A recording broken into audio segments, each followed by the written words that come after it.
സജോ ദേവസ്യ കണ്ണൂരിൽ നിന്നൊരു വാർത്ത അറിയിക്കുന്നു. കണ്ണൂരിലെ ഇരിട്ടിപ്പുഴയിൽ കാണാതായ 2 പെൺകുട്ടികളിൽ ഒരാളുടെ മൃതദേഹം ഇപ്പോൾ കണ്ടെത്തിയെന്ന വാർത്ത. കഴിഞ്ഞ ചൊവ്വാഴ്ചയാണ് വിദ്യാർത്ഥികൾ പടിയൂർ പൂവൻ ഭാഗത്ത് ഒഴുക്കിൽപ്പെട്ടത്. അതിൻ്റെ തത്സമയ ദൃശ്യങ്ങളാണ് പ്രേക്ഷകർ ഇപ്പോൾ കാണുന്നത്. എടയന്നൂർ സ്വദേശി ഷഹർബാന, ചക്കരക്കൽ സ്വദേശി സൂര്യ എന്നിവരെയാണ് പുഴയിൽ കാണാതായത്. അതിൽ ഒരാളുടെ മൃതദേഹം കണ്ടെത്തി. അതായത് ഷഹർബാനയുടെ മൃതദേഹം ഇപ്പോൾ കണ്ടെത്തി. എടയന്നൂർകാരിയാണ് ഷഹർബാന. നമുക്കൊപ്പം വിശദാംശങ്ങളുമായി സജോ ദേവസ്യ കണ്ണൂരിൽ നിന്ന് ചേരുന്നു. Sajo Devasya, good morning. വിശദാംശങ്ങൾ.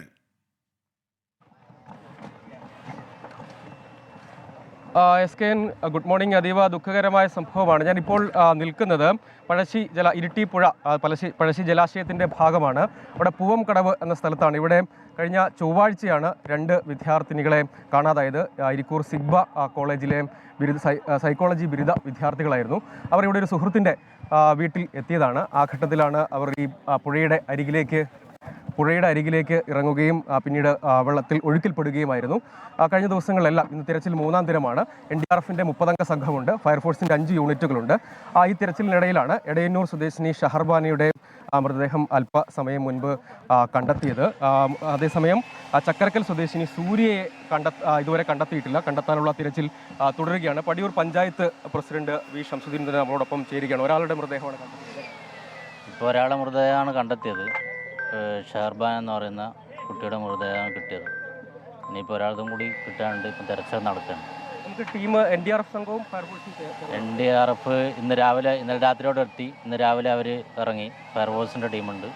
പിന്നെ നാട്ടുകാരുടെ സഹായം കൂടി തേടിക്കൊണ്ടാണ് ഈ കാര്യങ്ങൾ ചെയ്യുന്നത്. ഡാമിൻ്റെ ഷട്ടർ അടച്ചിട്ടിരിക്കുകയാണ്. ഡാമിൻ്റെ ഷട്ടർ ഈ സംഭവം നടന്നതിന് ശേഷം അപ്പോൾ തന്നെ ഒരു 3/4 മണിക്കൂർ കൊണ്ട് ഡാമിൻ്റെ ഷട്ടർ ഭാഗികമായി ക്ലോസ് ചെയ്തു.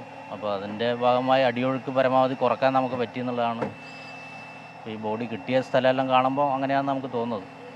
നമ്മളോടൊപ്പം ചേർന്നത് പടിയൂർ പഞ്ചായത്ത് പ്രസിഡന്റാണ്. അദ്ദേഹമാണ് ആ കാര്യങ്ങൾ വിശദീകരിച്ചത്. ഇപ്പോഴും ഇവിടെ നമുക്ക് ദൃശ്യങ്ങൾ കാണാം. രാവിലെ ഇന്നു മുതലാണ് NDRF സംഘത്തെ കൂടി തിരച്ചിലിന് വേണ്ടി നിയോഗിച്ചത്. കാരണം കഴിഞ്ഞ 2 ദിവസങ്ങളിലായി തിരച്ചിൽ നടത്തിയെങ്കിലും അത് പലപ്പോഴും ശ്രമകരമായി ദൗത്യമായി മാറുകയായിരുന്നു. ഇപ്പോൾ വീണ്ടും ഫയർഫോഴ്സിൻ്റെ 5 യൂണിറ്റുകൾ വിവിധയിടങ്ങളിൽ, അതായത് ഇതിൻ്റെ മറുഭാഗത്തേക്ക് താഴ്ഭാഗത്തേക്ക് പഴശ്ശി ജലാശയമാണ്, പഴശ്ശി ഡാമാണ്. ഈ അപകടം നടക്കുന്ന സമയത്ത് ഈ മഴക്കാലമായതുകൊണ്ട് തന്നെയും പഴശ്ശി ഡാമിൻ്റെ ഷട്ടറുകൾ തുറന്നിട്ടിരിക്കുകയായിരുന്നു. അതുകൊണ്ട് അതിശക്തമായ അടിയൊഴുക്കുണ്ടായിരുന്നു എന്നതാണ്. അതായത് ഈ മഴക്കാലത്തൊക്കെ നമ്മൾ അങ്ങേയറ്റം ശ്രദ്ധിക്കേണ്ട ഒരു കാര്യം കൂടി, ദുഃഖകരമായൊരു സംഭവമുണ്ട്. ആ കൂട്ടത്തിൽ എടുത്തു പറയേണ്ട ഒരു കാര്യം വളരെയധികം ശ്രദ്ധിക്കേണ്ടതുണ്ട്. ഈ കുട്ടികൾ യഥാർത്ഥത്തിൽ അവരുടെ സെമസ്റ്റർ പരീക്ഷ കഴിഞ്ഞതിന് ശേഷം സഹപാഠിയുടെ വീട്ടിലേക്ക്, അതിൻ്റെ ഒരു സന്തോഷമൊക്കെ ആയിട്ട് വീട്ടിലേക്ക് എത്തിയതാണ്. പിന്നീട് ഫോട്ടോയും മറ്റ് ചിത്രങ്ങളൊക്കെ എടുക്കാനാണ് പുഴയരികിലേക്ക് എത്തിയത്. ആ ഘട്ടത്തിൽ അവർ പുഴയിലേക്ക് ഇറങ്ങി. വളരെ വേഗത്തിൽ തന്നെ ഒഴുക്കിൽപ്പെട്ടു. കാരണം വലിയ തോതിൽ മഴവെള്ളം വരുന്നൊരു സ്ഥലമാണ്, മലവെള്ളം വരുന്ന സ്ഥലമാണ്. ഒപ്പം ഡാമിൻ്റെ ഷട്ടറുകൾ തുറന്നിട്ടിരിക്കുകയായിരുന്നു. പിന്നീട് ഈ തിരച്ചിലിന് വേണ്ടി